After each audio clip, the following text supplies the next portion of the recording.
Hey guys, so I'm making a little video to show my dual electric fans.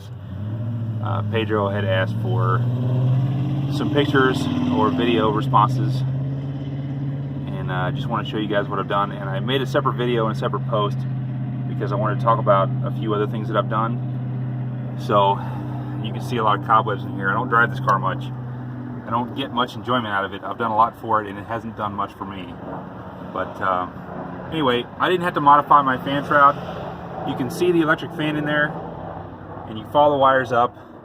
And I tapped into the factory wiring for the factory sensor on the auxiliary fan, and I don't know if you can see that down here.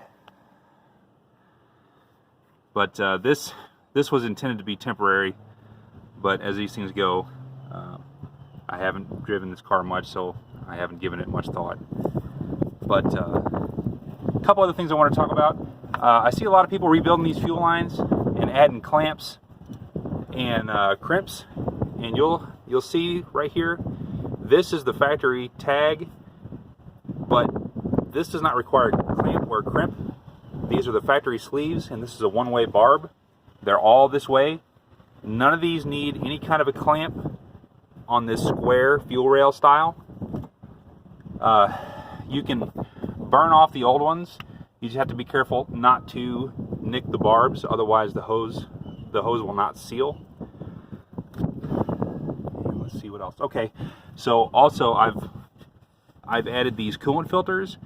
A lot of you will know that there's a lot of sediment floating around in these cooling systems, and every time I drive this car, I take the lids off of these filters. You can see I've got one on each side, and I always find sediment in there.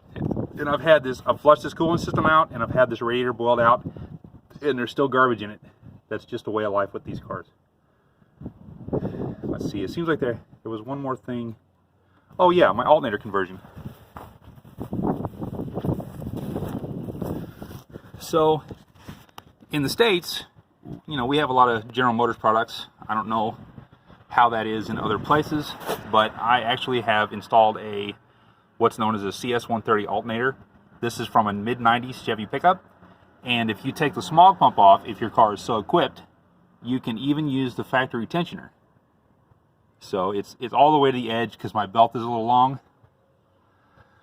but there are wiring diagrams online, and the place I bought this alternator from actually told me how to wire it up, and it was about the easiest thing in the world. So my car also came with the Bosch alternator, but it was down low, and it was a garbage collector. It was so nasty when I took it off of there.